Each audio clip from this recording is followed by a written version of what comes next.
Boa noite, professor. Seja muito, muito bem-vindo. A gente está aqui com o IBPJUR, que é um instituto criado por 3 amigos meus, 3 meninos jovens advogados. Então, a gente traz temas de todas as áreas do direito e eu estou com a honra de ficar com o direito previdenciário e tentar ajudar os colegas. Então, aqui a gente deve ter muitos jovens advogados e pessoas do Brasil todo. E eu gostaria de fazer a sua apresentação. Me corrija se eu fizer algo errado, pode me corrigir.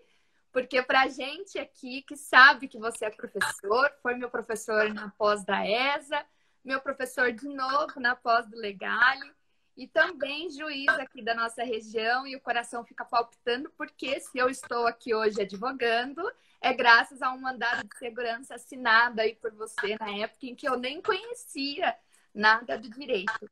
Então, o professor Renato Bart é um professor na PUC, né? Professor, me corrija se eu estiver errada.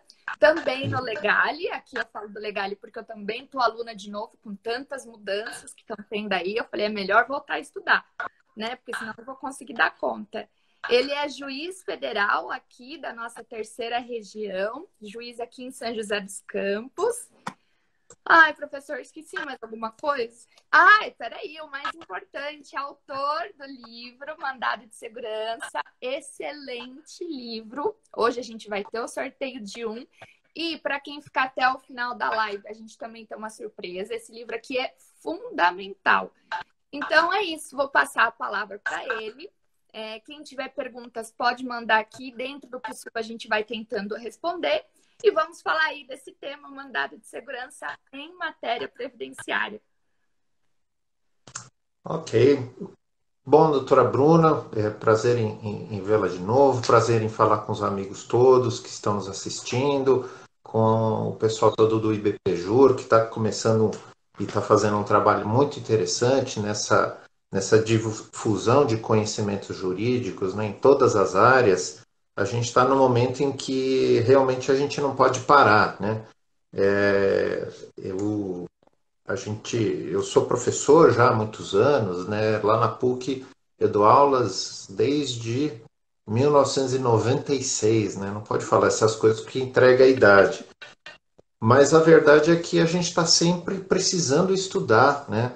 E a gente está num ambiente de reforma da Previdência, né? Que logo, logo completa um ano, mas a gente ainda está começando a tomar pé das primeiras ações judiciais envolvendo este tema, né? Então, eu costumo dizer que somos estudantes permanentes, né? Permanentes estudantes, né? Eu mesmo agora estou concluindo 2 cursos sobre a reforma, inclusive, que foram organizados, um pelo Conselho da Justiça Federal e o outro pelo Tribunal Regional Federal da Quinta Região, que é o tribunal lá de Recife, né? E quanto mais a gente fala dos assuntos da reforma, mais temas novos aparecem, então a gente não pode se dar o luxo de ficar confortável porque as coisas estão acontecendo todo dia, né? Quando a gente acha que as coisas começam a se acomodar um pouco, aí vem um decreto regulamentar novo que traz tantos outros assuntos, tantas outras novidades, e a gente precisa estar por dentro de tudo isso, né? Então, eu queria deixar aqui um abraço a todos que estão nos assistindo.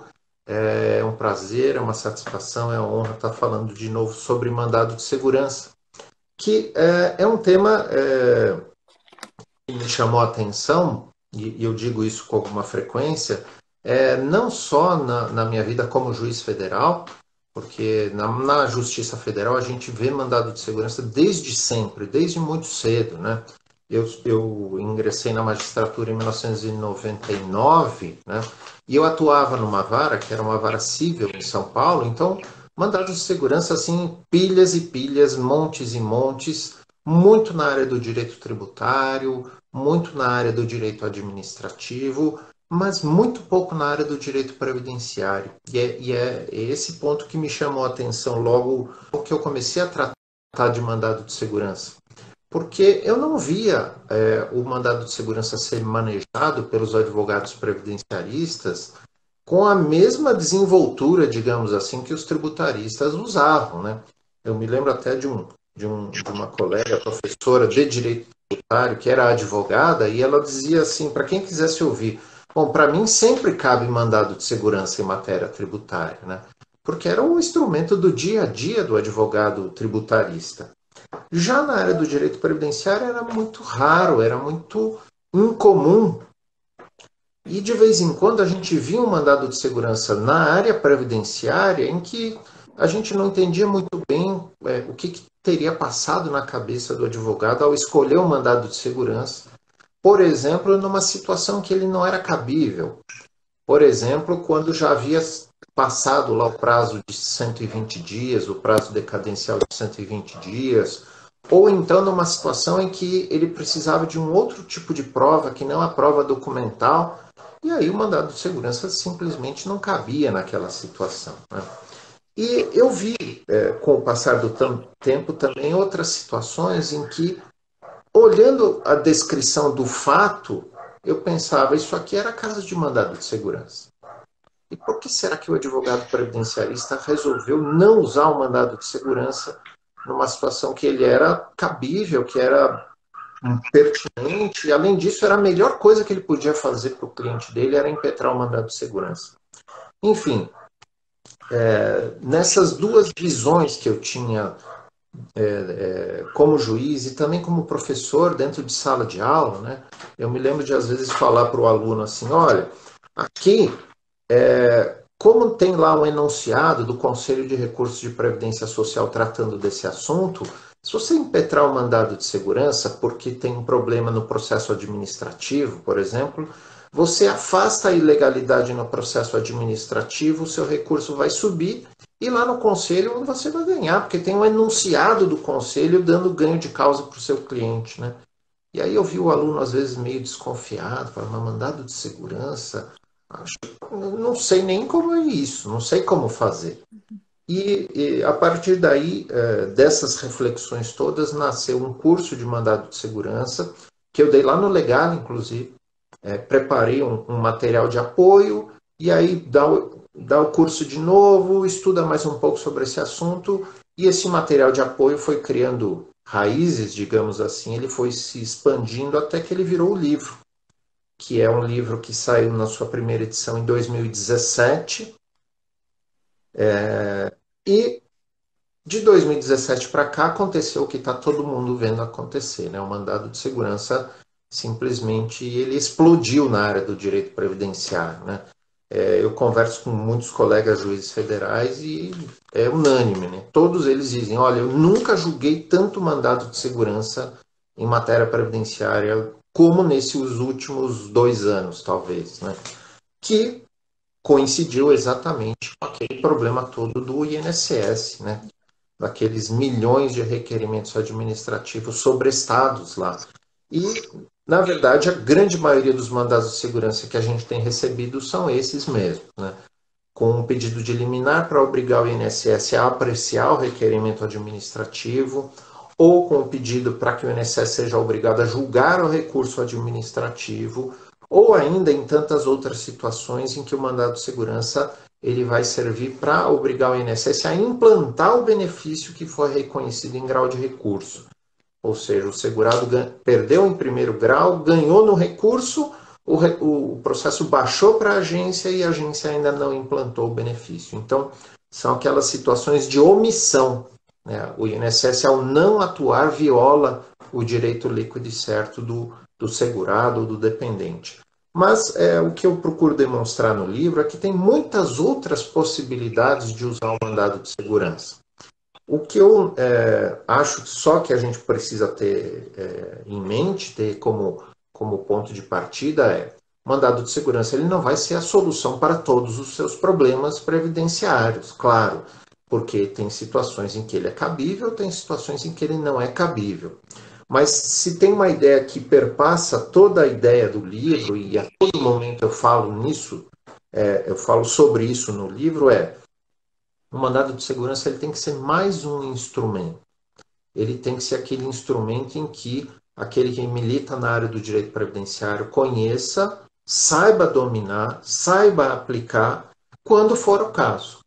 E aqui, não só quando for o caso, porque o mandado de segurança cabe, mas é o caso quando o mandado de segurança, além de ser cabível, ele ainda é a melhor opção que existe para aquele caso concreto.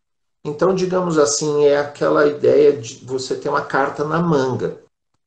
Eu domino, eu sei trabalhar com esse instrumento e eu vou fazer uso dele não só quando ele cabe, mas quando ele é a melhor hipótese, a melhor solução possível para aquele caso concreto, né? E se a gente quiser resumir, né, o que está por trás desta ideia e o que fundamenta o tratamento do mandado de segurança no livro é preciso que o advogado, a advogada que atue nesta área, faça uma advocacia estratégica. Ele precisa fazer escolhas. Em muitos momentos, ele pode fazer escolhas, né? Ele pode fazer escolha, por exemplo, entre propor uma ação de procedimento comum do JEF, ou se ele não quiser o JEF, né? E aí a gente sabe que tem advogados que fogem do JEF, né? Como o diabo da cruz, não é? Ele pode, por exemplo, se cabível e se melhor a opção, ele pode impetrar um mandado de segurança contra ato do INSS. Porque o mandado de segurança ele não tramita perante o Juizado Especial Federal. Isso está lá na lei do JEF. A Lei 10.259 de 2001 diz que não cabe mandado de segurança no JEF. Então aí já é uma escolha, né? Se a escolha for por impetrar um mandado de segurança, o mandado de segurança tem que ser distribuído necessariamente numa vara federal e não no JEF por conta dessa vedação legal. Então, isso é só um dos exemplos que eu vejo no meu dia a dia que a advocacia previdenciária e previdenciarista, né, ela tem escolhas a fazer. Ela pode escolher. E quando eu estou falando de escolhas, eu não estou falando de nenhuma tentativa de burlar ou tentativa de fraude, não é nada disso. São escolhas legítimas, lícitas, e aí o advogado deve fazer o quê, né? Ele deve fazer a escolha que melhor satisfaça os interesses do seu cliente, né? Eu estava comentando com os colegas outro dia sobre um assunto, né?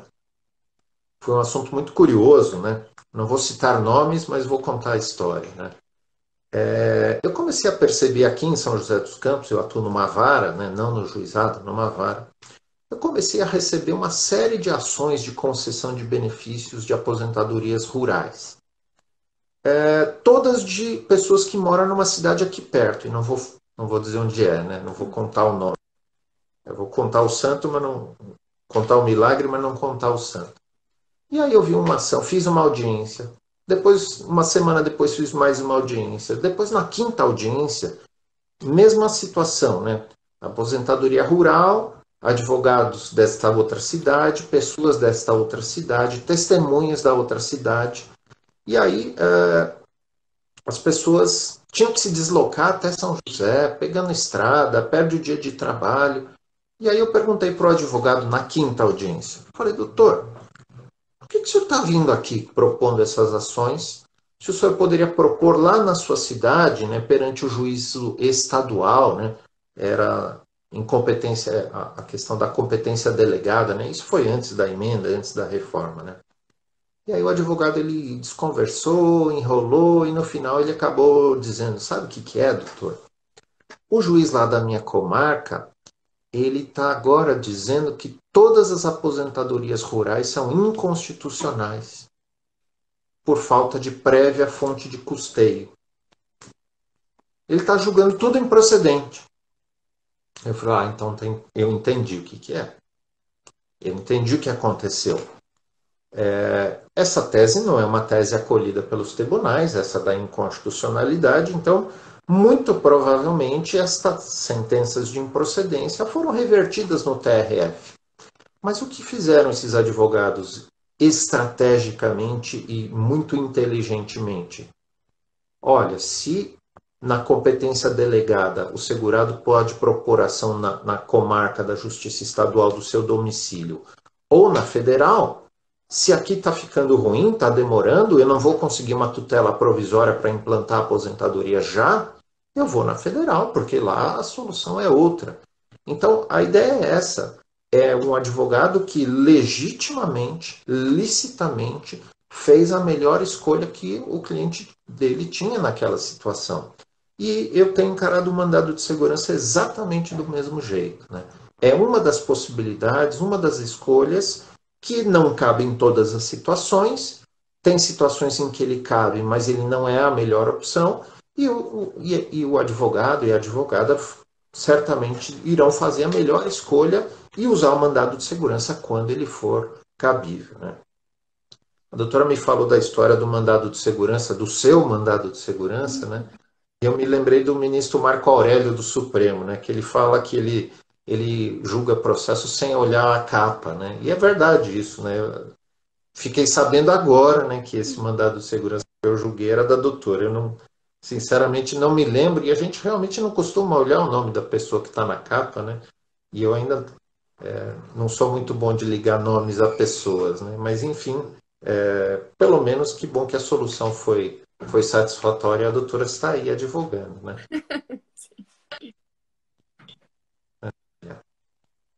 Bom, acho que essa foi a história, né, de como o mandado de segurança apareceu na minha vida profissional, né? E, se a doutora tiver perguntas, se o pessoal tiver perguntas, pode fazer e eu, na medida que eu puder, eu vou tratando desses assuntos. Eu tenho perguntas aqui, sim, professor. Eu até estava pensando hoje, falei, nossa, será que eu vou tratar ele na live de doutor de excelência ou de professor? Mas não tem jeito, o professor predomina, então eu te Exato. peço desculpas se você tem a preferência por doutor ou por excelência, mas vai professor, porque eu tenho muito carinho pelo professor mesmo. E essa história do mandado de segurança para gente que ganha ali a liminar, eu lembro que eu chorei horrores na faculdade, porque eu ia ter que perder um semestre, enfim.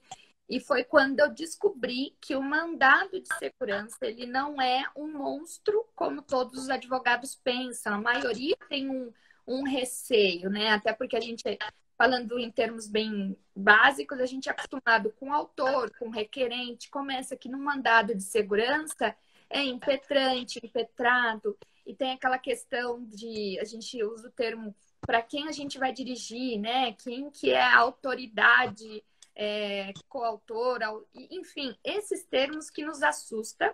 E o professor tem, assim, uma facilidade de nos trazer, desmistificar esse tema. E é essa a intenção. Bom, primeiro eu tenho aqui uma listinha de perguntas, professor. E se for vindo, eu estou sem óculos aqui, mas se o pessoal quiser mandar perguntas, a gente tenta responder, mas eu vou fazendo aqui. Uma dúvida, acho que para a gente iniciar já, é em relação à autoridade, a quem a gente dirige o mandado de segurança. Porque para os jovens advogados que estão aí acostumados a dirigir, né, ao juiz da vara tal, contra o INSS, como é que fica essa questão, professor, da parte impetrada? E me corrija também se eu falar algum termo errado, tá? Porque o mandado de segurança ainda não é aquele volume do dia a dia do escritório, então a gente pode errar. Entendi. Não, mas essa é uma dúvida muito frequente mesmo e é interessante que a gente esclareça, né? Bom, existe uma discussão na doutrina enorme, né, e insolúvel que sobre quem está no polo passivo da relação processual do mandado de segurança, né? E a gente encontra na doutrina uma discussão que é teórica, né? Alguns autores dizem que quem está no polo passivo é a autoridade. Outros autores dizem que não é a autoridade, mas é a pessoa jurídica de que ela faz parte. Então, você teria lá um gerente executivo do INSS em São José dos Campos, que é uma autoridade que faz parte de uma pessoa jurídica que é o Instituto Nacional do Seguro Social, que é aquela autarquia federal. Outros autores dizem que existe aí um litisconsórcio passivo entre a autoridade e a pessoa jurídica. Outros dizem que a autoridade não é parte, ela só vai fornecer meios de prova, né? As informações que ela presta são meios de prova. Ou seja, é uma discussão teórica enorme, e se você pegar livros sobre mandado de segurança que foram lançados este ano, a gente vai ver que os autores não se põem de acordo em relação a esse assunto. Eu fugi totalmente dessa discussão teórica, porque claro que não é essa a finalidade do livro. O livro ele foi concebido para ser mesmo um manual prático, um jeito de ajudar quem se dispõe a impetrar o mandado de segurança. Então, esse é o tipo de discussão que interessa sob o ponto de vista acadêmico, mas para efeito prático, nenhum, né? Então, o que a gente tem que ter em mente, não é? O mandado de segurança ele é sempre impetrado contra ato de uma autoridade. E aí você não coloca o mandado de segurança impetrado contra o INSS. Você tem que identificar dentro da estrutura organizacional daquele órgão quem é a autoridade que é competente para praticar o ato que você quer que seja praticado, quando é uma hipótese de omissão, né? Não implantou o benefício, ou não decidiu. Quem é que tem competência para decidir ou implantar o benefício? É uma autoridade dentro do INSS. Ou então, se houve uma ilegalidade já praticada, você tem que identificar dentro da estrutura organizacional daquela entidade pública quem é aquela autoridade que tem competência para desfazer o ato que foi praticado. Isso também, né, em termos muito gerais, não ajuda muito a gente na prática. Né? Mas, enfim, você não vai impetrar um mandado de segurança contra o ato do servidor que analisou o requerimento administrativo. Você vai impetrar um mandado de segurança contra uma autoridade que tem competência para desfazer aquele ato que você está dizendo que é ilegal. E aí você pode apontar como coatora, a autoridade coatora, ou o chefe da agência da Previdência Social em que tramita o seu benefício, o seu requerimento administrativo, ou então contra ato do gerente executivo do INSS, que é responsável por aquela agência. Como a gente está falando para a gente de muitos lugares diferentes, né, a gente precisa saber que as gerências executivas do INSS, elas congregam várias agências. Né? Então, por exemplo, a gerência executiva do INSS em São José dos Campos congrega a agência de São José dos Campos, a agência de Jacareí, salvo engano, a agência de Guararema também. Então, seja, várias agências subordinadas ao mesmo gerente. Eu sugiro que você escolha como autoridade impetrada no mandado de segurança o gerente executivo do INSS que tenha atribuições sobre o domicílio do impetrante. Por que isso? De algum tempo para cá, a gente está enfrentando um problema enorme dentro do INSS, porque a gente simplesmente não consegue descobrir quem é a autoridade. Por que o que tem acontecido nos últimos tempos?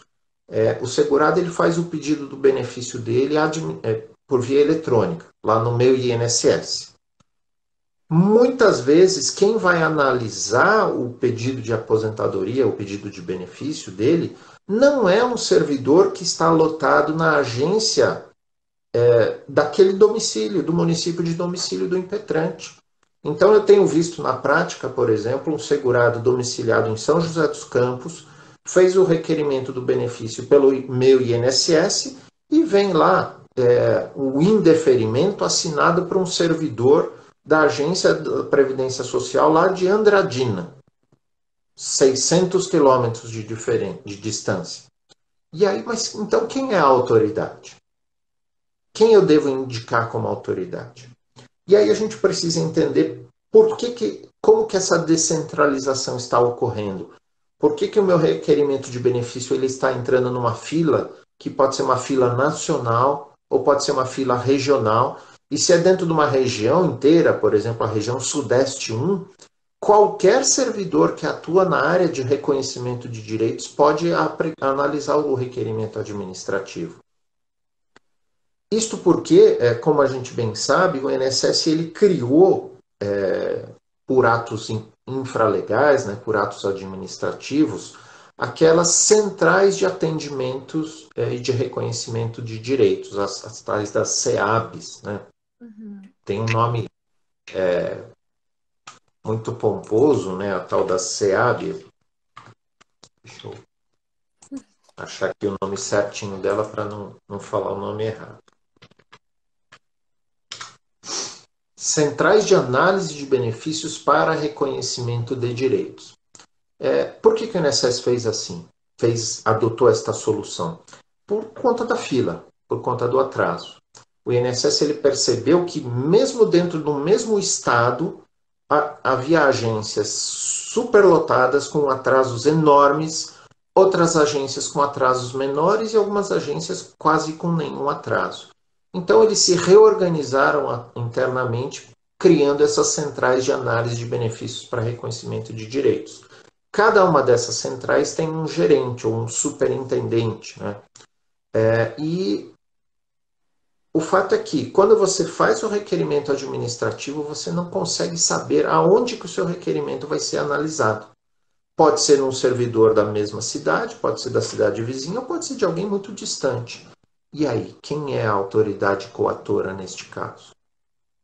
Eu estou percebendo que, na prática, muitos advogados estão sendo muito criteriosos em relação a isso. Eles estão olhando a regulamentação destas centrais de análise de benefícios para reconhecimento de direitos e apontando como autoridades coatoras no mandado de segurança o gerente da central de análise de reconhecimento de benefícios para reconhecimento de direitos daquela região específica. E o que tem acontecido na prática, doutora? Quando a gente notifica esse gerente, que é uma pessoa que eu nem sei onde é que ela fisicamente existe, né? Eu não sei onde é que ela está, né? Porque de toda a região sudeste é um gerente só responsável por essa central. Esse gerente ele está recebendo a notificação de pedido de informações no mandado de segurança e está encaminhando para o gerente executivo do INSS responsável pelo domicílio do impetrante.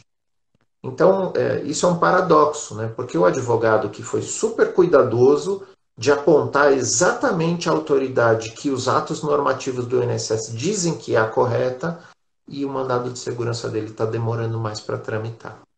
Então, qual é a sugestão que eu faço e a proposta que está inclusive no livro? Nesta situação, é melhor impetrar o mandado de segurança contra ato do gerente executivo que é responsável pela localidade de domicílio do impetrante. Então, se ele está domiciliado em São José dos Campos, aponte como autoridade coatora o gerente executivo do INSS em São José dos Campos. E com isso, você garante que o seu mandado de segurança vai tramitar com alguma rapidez. Não tem solução infalível nessa história. Eu sei que tem colegas que não pensam exatamente assim, mas nos mandados de segurança que eu estou conduzindo, que eu estou julgando, esta tem sido uma solução para efeito prático, né? Porque o que tem acontecido na prática? Né? Esses mandados de segurança em que a queixa é de não ter a decisão administrativa, né? Eu não tenho examinado a liminar imediatamente. Por que não tenho examinado a liminar imediatamente? Porque em talvez 40%, 50% dos casos, quando a autoridade ela é notificada para prestar informações, ela acaba dando andamento ao requerimento administrativo. Então, o impetrante diz, olha, eu pedi a aposentadoria, não foi apreciada ainda. Eu notifico a autoridade, ela diz, apreciei. E se ela apreciou, fez o que a pessoa queria, e aí o mandado de segurança acaba perdendo o objeto, ele vai até sendo arquivado, né? É claro que às vezes o apreciar é indeferir, às vezes o apreciar é deferir o benefício. Tem acontecido nas duas situações. Mas, enfim, nesse procedimento que eu estou adotando, o importante é que essas informações venham o mais rápido possível, porque a liminar vai ser apreciada em seguida. E se a gente indicar como coator a autoridade errada, a notificação do juiz vai dar uma volta enorme até chegar na autoridade certa, e aí é que virão as informações sobre o caso concreto. Então, a sugestão que eu faço é essa. Apesar de eu reconhecer que existem essas centrais de análise, na prática tem produzido um efeito melhor, mais rápido, indicar como coator o gerente executivo responsável pelo domicílio do impetrante. Acho que é isso. Perfeito. Até estava aqui com essa pergunta, porque a gente recebeu, eu abri a caixinha de perguntas e todo mundo perguntou sobre essa questão, a fila nacional, para quem que eu dirijo, né, o mandado de segurança. E, professor, eu vou fazer uma pergunta de uma amiga minha muito querida, advogada, a doutora Fernanda. Mas antes eu quero mandar um beijo para a professora Ana Júlia Cachan. Eu nunca sei falar o sobrenome, professora, mas super querida. A doutora Maura, minha chefa do IBDP. E o doutor Alessandro, eu brinco que ele é meu boss, o presidente aqui da nossa Comissão de Direito Previdenciário de São José dos Campos. E eu vou falar, eu ainda nem li a mensagem, mas ele já mandou aqui que, coincidências ou não, foi ele quem defendeu a Univap no meu mandado de segurança. Depois nós conversa, viu, chefe? Muito legal. Mundo pequeno, né? Bom, a pergunta da Fernanda, doutora Fernanda, também, ela é também a do IBDP. Eu achei super legal a pergunta dela, é a seguinte: sabemos que não é cabível impetrar mandado de segurança no Juizado Especial Federal. Mas quando há ato abusivo do juiz do juizado que entende que não é competente para julgar aquela ação, por exemplo, podemos impetrar mandado de segurança, a gente chama MS, né, para abreviar, na turma recursal para o recurso subir, ou seja, ser analisado pela turma recursal? E esse MS deve ser endereçado a quem? Tá, ótimas perguntas para a doutora Fernanda, e eu queria aqui mandar um abraço para o doutor Alessandro, doutora Maura, doutora Ana Júlia, né, advogados muito competentes, professores muito experientes, com grandes conhecimentos, né, estou sempre aprendendo com todos eles, né. Essas perguntas são muito importantes e que eu dedico talvez um capítulo inteiro no livro, que é o Mandado de Segurança e o Juizado Especial Federal. Porque tem duas questões aí. A primeira delas, como a gente falou anteriormente, a lei do JEF não permite que se impetre mandado de segurança no JEF. Então, se eu for impetrar um mandado de segurança contrato de uma autoridade do INSS, esse mandado de segurança será sempre distribuído na vara, não será no JEF por conta da vedação da lei do JEF. O que a jurisprudência admite é o mandado de segurança impetrado contra ato do juiz do JEF. Isso tem uma súmula do Superior Tribunal de Justiça a respeito desse assunto, que é a súmula 376, salvo engano, né, que diz que o mandado de segurança contra ato do juiz do JEF será julgado pela turma recursal. Então, para impetrar o mandado de segurança contrato do juiz do JEF, a competência é da turma recursal. Só que aí a gente tem dois problemas. O primeiro problema é que a gente sabe perfeitamente que as turmas recursais elas são muito refratárias a analisar mandados de segurança. Porque são muito refratárias, elas invariavelmente ou com muita frequência não conhecem dos mandados de segurança ou indeferem as iniciais do mandado de segurança. Porque nós sabemos que no sistema dos juizados especiais federais nós temos um sistema recursal muito estrito, muito limitado. Você pode recorrer contra ato do juiz do JEF de primeira instância praticamente contra a decisão dele que aprecia a medida cautelar, ou a tutela antecipada, a tutela provisória, e contra a sentença. Eu não tenho mais recursos disponíveis. E aí a gente vê que a legislação, ela de propósito, ela quis que o sistema recursal do JEF fosse um sistema simplificado. Você então pode interpor um recurso contra a decisão que aprecia a medida cautelar, ou você pode interpor um recurso contra a sentença. E só. Só que como a lei nem sempre ela consegue compreender todos os aspectos da vida, né? A gente tem uma série enorme de decisões dos juízes do JEF que simplesmente não são impugnáveis por recurso nenhum. Eu vou dar um exemplo que foi um aluno que me deu outro dia. Ele tinha um cliente que é beneficiário de uma sentença transitada em julgado. que concedeu uma aposentadoria por invalidez, é uma doença psiquiátrica e tem lá uma incapacidade para os atos da vida civil também. E ele pediu lá a expedição do precatório com a reserva dos honorários dele. O juiz da causa disse o seguinte: não, olha, se tem uma incapacidade civil aqui, esse autor ele tem que ser interditado. Antes de ter a interdição, eu não vou expedir precatório nenhum. E aí o advogado me contando, falou: professor, o cliente não quer ser interditado.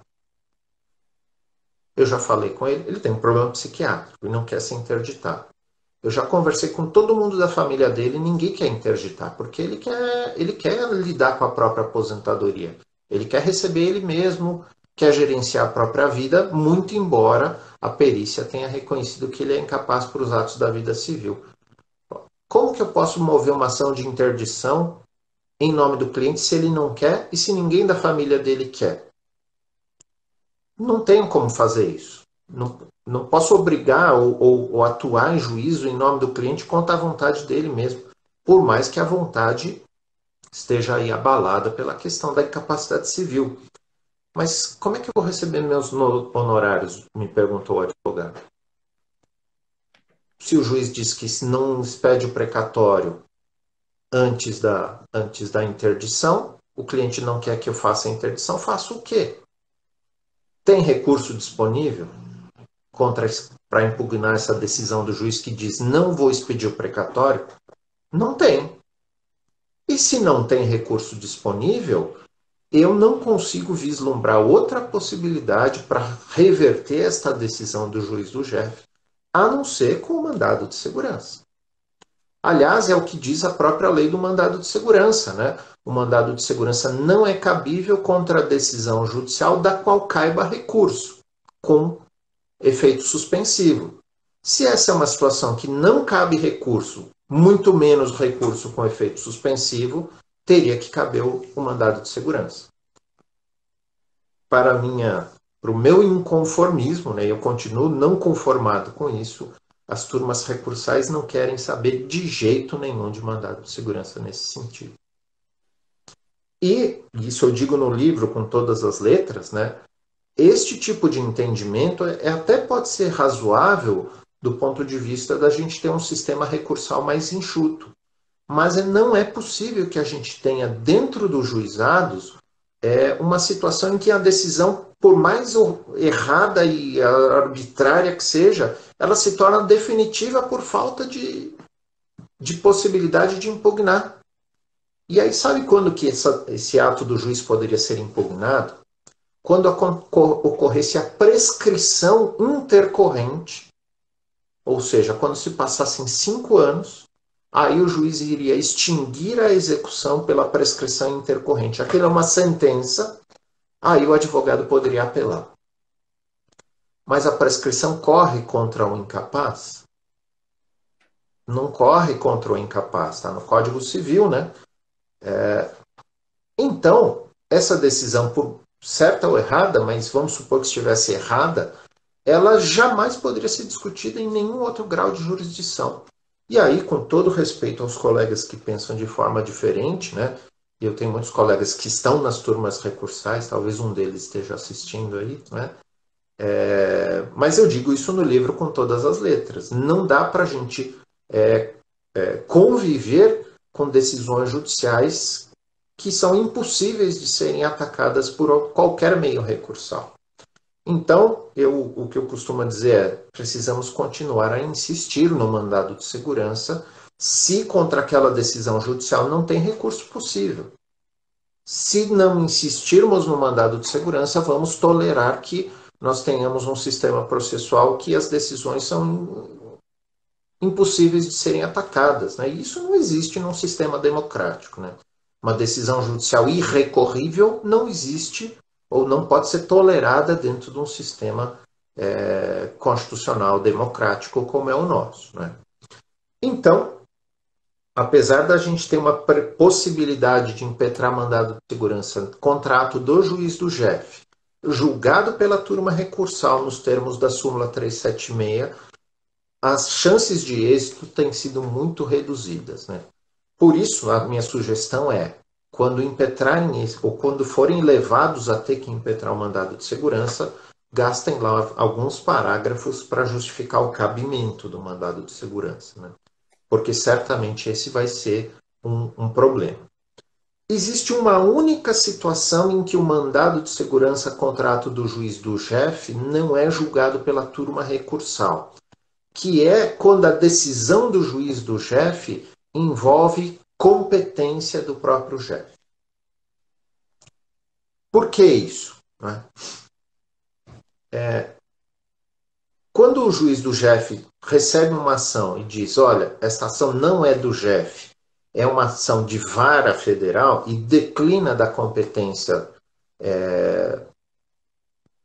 manda para uma vara federal, né? Por exemplo, quando aquela ação excede 60 salários mínimos, né? Ultrapassa a alçada do chefe.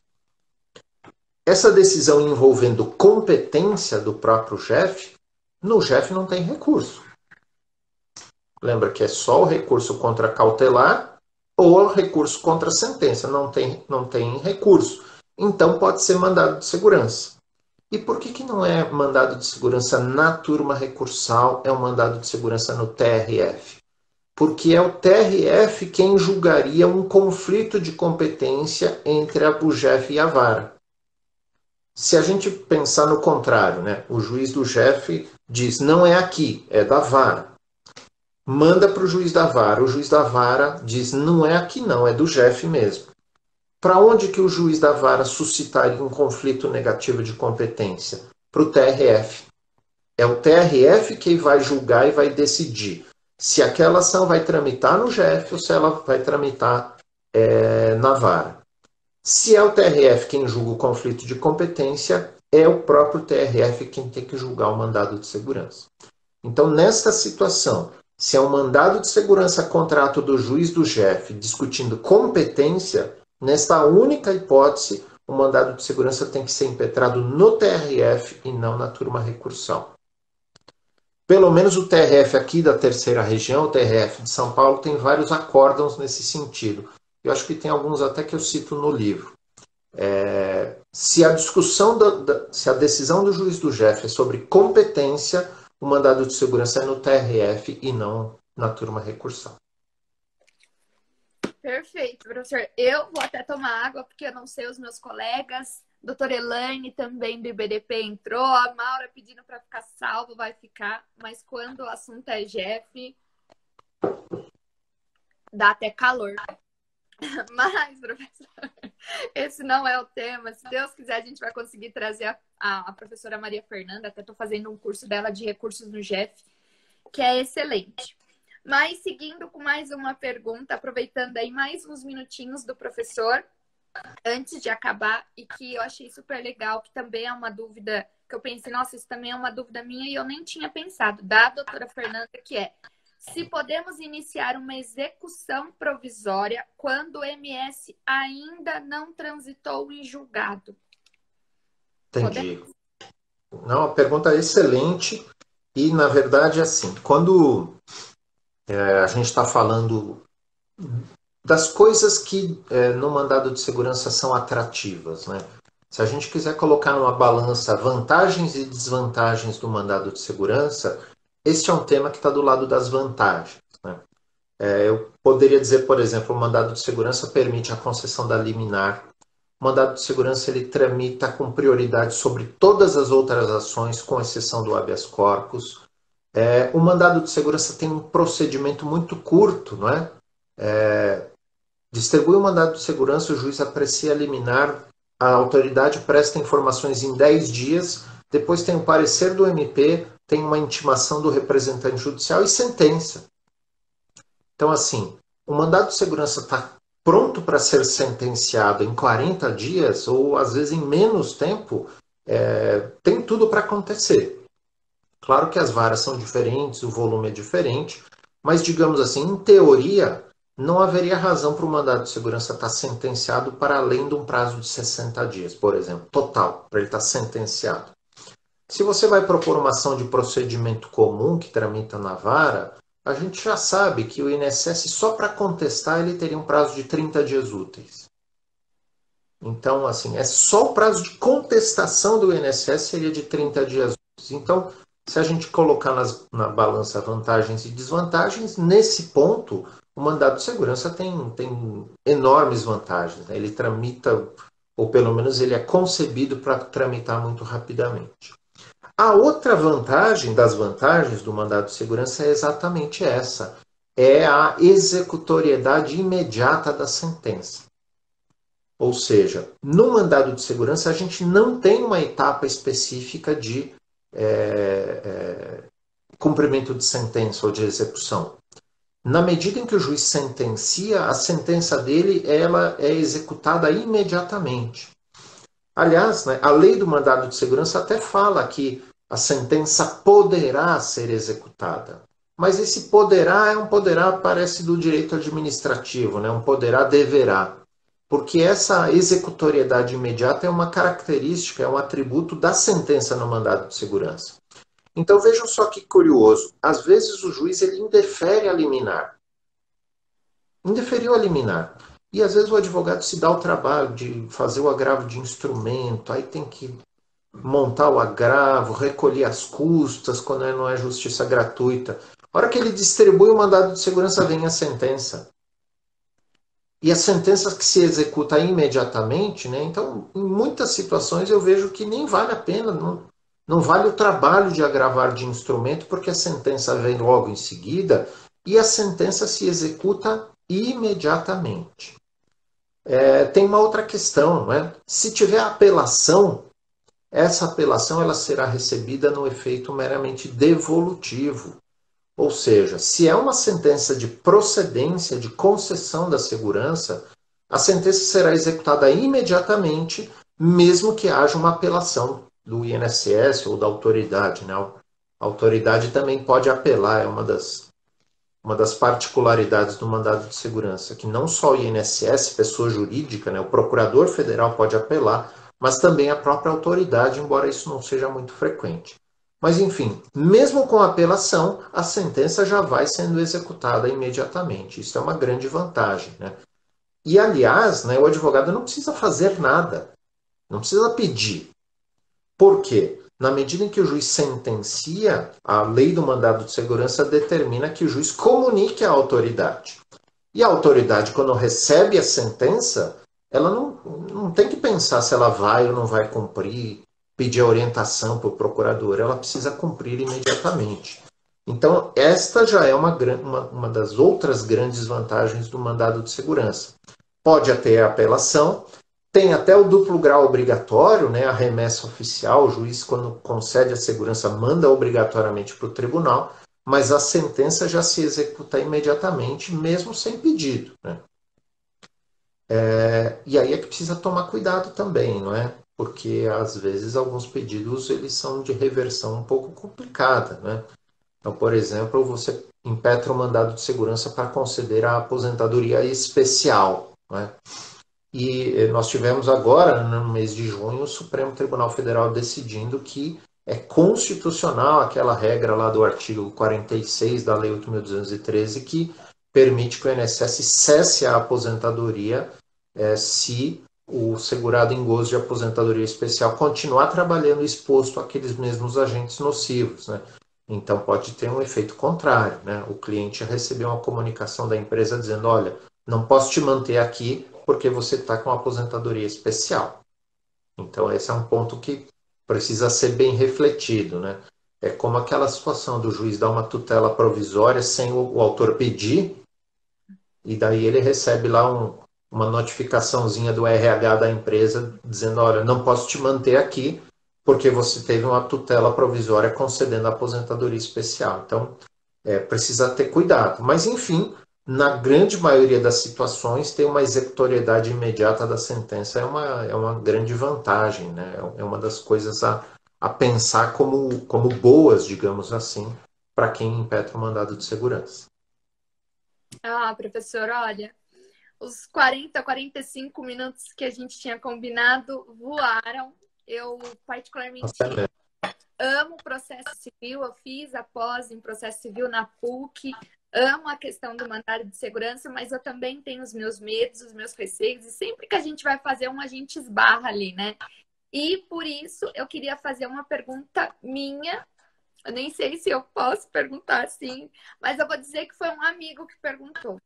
Você, professor, acha que o mandado de segurança está sendo visto meio banalizado, falando nos meus termos, pelas varas, pelos juízes? Porque, assim, o que eu tenho sentido, às vezes, quando a gente impetra um mandado de segurança, que às vezes não é para fazer o processo administrativo andar, às vezes é por uma questão realmente de ter tido algum ato administrativo equivocado, e vem aquele despacho padrão falando que o INSS está com muitos processos, aquela coisa padrão. Você acha, para deixar isso para os meus colegas e para mim também, que ainda vale a pena a gente ver com esses outros olhos o mandado de segurança, que ele é válido, ele é uma ferramenta ainda muito útil, e isso a gente só descobre fazendo. Mas para a gente fazer, a gente tem que ter essa visão de esperança. Eu queria que você desse só essa resposta antes da gente finalizar. Entendi. Porque isso não tem no seu livro. Não, essa é uma questão relevante e importante da gente pensar mesmo, né? Isso me lembra de uma discussão que tivemos outro dia a respeito dos processos com prioridade legal, né? O legislador normalmente ele é muito bonzinho com isso, né? Ele diz, não, as ações que envolvem idosos têm que tramitar com prioridade. As ações que envolvem pessoas com doenças graves devem tramitar com prioridade. O mandado de segurança deve tramitar com prioridade. Os habeas corpus devem tramitar com prioridade. E quando você se coloca na posição de ter que ser um gestor de alguns milhares de processos, né? 2.000, 3.000, tem várias que tem 4, 5, 10 mil processos, né? E aquele ditado, né? Onde tudo é prioridade, nada é prioridade, né? E aí a prioridade imaginada pelo legislador nem sempre essa prioridade se reflete numa prioridade real. Esse desconforto que às vezes o advogado tem de achar que a ação dele está entrando num bolo de outras ações tramitando meio no automático, essa é uma preocupação que os juízes têm mesmo, né? Porque a gente é sempre muito cobrado, né? A gente passa por inspeção, por correção, né? E sempre as corregedorias estão olhando, olha, você não está dando a prioridade adequada. Aqui tem uma ação de idoso, aqui tem uma ação de improbidade, né? Que agora está nas metas lá do CNJ, né? E essa é uma preocupação que a gente tem. Mas, assim, o que eu posso dizer, do meu ponto de vista, a gente não trata o mandado de segurança, pelo menos o mandado de segurança, sem considerar a prioridade que ele realmente tem, né? E o fato dele tramitar com essa rapidez, né, ela faz com que ele seja naturalmente, ele entre na frente dos outros com naturalidade. Tem uma questão, para mim, jurídica muito importante, e eu, como sou professor de direito constitucional, não posso deixar de pensar nisso, é que o mandado de segurança não é uma ação como as outras.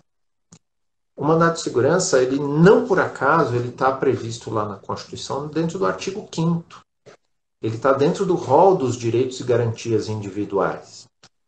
E se ele é uma garantia individual fundamental, uma cláusula pétrea da Constituição, a gente não pode dar para o mandado de segurança um tratamento subalterno, subordinado ou menor do que outras ações. Claro que nem sempre a gente consegue fazer tudo que a gente planeja, né? Quando você está gerenciando milhares de processos tramitando, uma coisa ou outra acaba passando, né? Às vezes, no próprio mandado de segurança, né? Essa discussão se é o gerente da central, se é o gerente executivo, isso pode passar lá 30 dias em que a gente está tentando fazer a notificação chegar na autoridade certa, né? Então pode escapar, pode passar, pode acontecer da gente não ter conseguido imprimir a prioridade que o mandado de segurança exige, mas o objetivo é esse, né? A meta é essa, né? De vez em quando eu dou umas broncas lá no meu pessoal. Fala, como que esse mandado de segurança ficou para trás aqui? Como é que ele enroscou em algum lugar do procedimento, né? Mas aí é que entra também algo que eu digo que é a arte, é a habilidade, a técnica e uma certa cara de pau do advogado mesmo, né? Se o mandado dele, de segurança dele enroscou em algum lugar, vai lá despachar com o juiz. Vai lá despachar com o juiz. Fala, excelência, olha, tem esse mandado de segurança, saiu o ofício para notificar a autoridade já faz 30 dias. E não tem informações, não tem nem informação sobre o cumprimento da notificação. Tenho certeza que o juiz vai separar o seu mandado de segurança, vai cobrar, né? Dar uma bronca geral, né? Vai atrás de quem devia ter entregue o ofício não entregou, se entregou, o que, que aconteceu, e essa é uma das coisas importantes, né? A gente, nesse momento de pandemia, né? A maioria dos juízes não está trabalhando fisicamente dentro do fórum, mas a gente está acessível, né? Todo, né? Na Justiça Federal, basta você mandar um e-mail para a Secretaria da Vara e lá no site do TRF tem os e-mails de todas as secretarias, de todas as varas.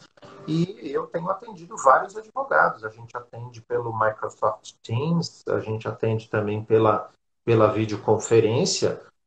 Você não vai despachar fisicamente na presença do juiz, mas você vai despachar conversando olho no olho, né? E uma coisa que eu costumo dizer para os meus colegas, né? Se você quer ter paz de espírito para trabalhar, né, faça a sua secretaria trabalhar bem. Tem juiz que fala, eu acho chato receber advogado e tal.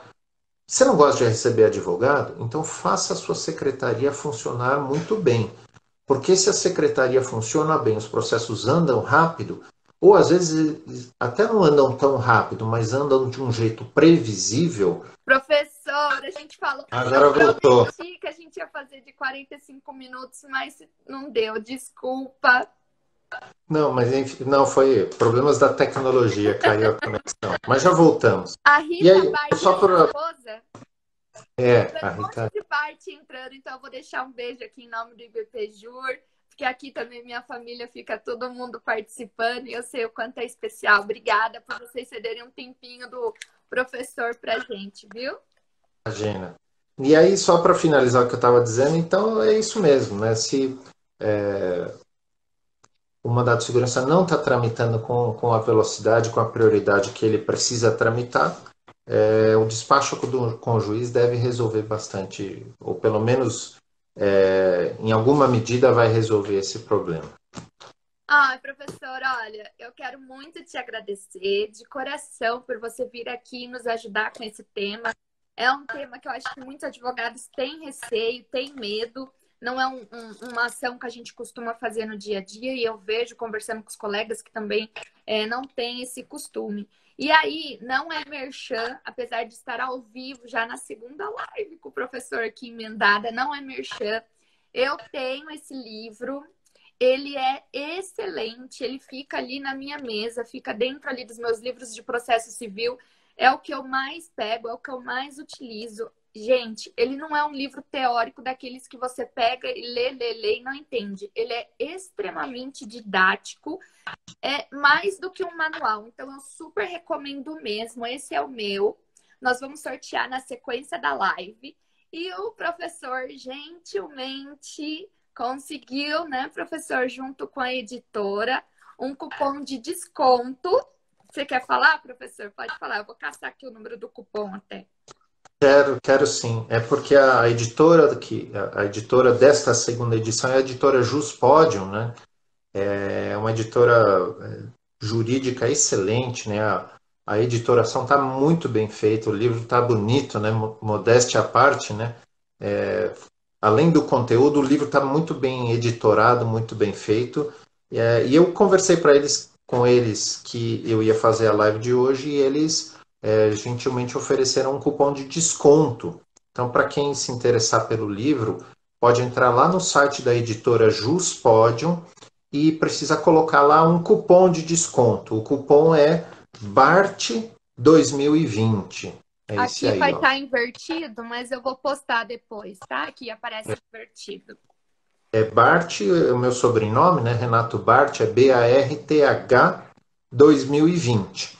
Só que esse cupom vale só hoje e só até às 21 horas. Então, eles estabeleceram essa condição e aí eu topei porque é um desconto interessante para quem quiser.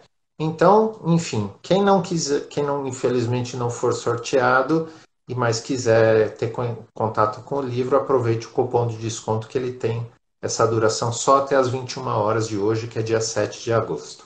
Perfeito. E olha, eu tô vendo o preço ali excelente. Eu vou contar um segredo. A primeira edição eu não tive, porque eu não consegui encontrar para comprar. Eu estava desesperada e quem tem esse livro não empresta. Então, o doutor Alessandro me avisou que tinha lançado a segunda edição há uns dias, antes até de eu convidar o professor para a live, e eu corri na hora e eu comprei. Não sei se ainda tá, depois vocês me contam, mas estava até com frete grátis, agora eu já não sei. Então, olha, é um livro que tem que ter e eu agradeço muito, professor, muito mesmo o seu tempo. A gente vai ver, depois eu vou conversar com o professor, ver se ele aceita fazer um curso pelo IBPJUR, né, para a gente falar mais profundamente sobre tudo isso. E em nome do IBPJUR, eu quero muito te agradecer, dizer que assim é uma honra fazer parte aqui de São José dos Campos e saber que a gente tem um juiz como você. Porque aonde a gente passa, graças a Deus, a gente só escuta bem do juiz de São José. Daí a gente levanta a mão e fala assim, eu sou de lá! Então, obrigada, professor. Muito obrigada. Agradeço muito. Mando um beijo para sua família, que é muito querida. Os meus filhos também participam muito. Eu vejo você como seus, com a sua esposa. Então, nosso agradecimento profundo e até muito breve num curso. Muito obrigado, eu agradeço muito a gentileza do convite, o papo foi muito bom. Espero que tenha sido de alguma utilidade para os colegas que estão aí nos ouvindo, que estiveram nos ouvindo, e um grande abraço a todos. Um abraço, professor. Obrigada.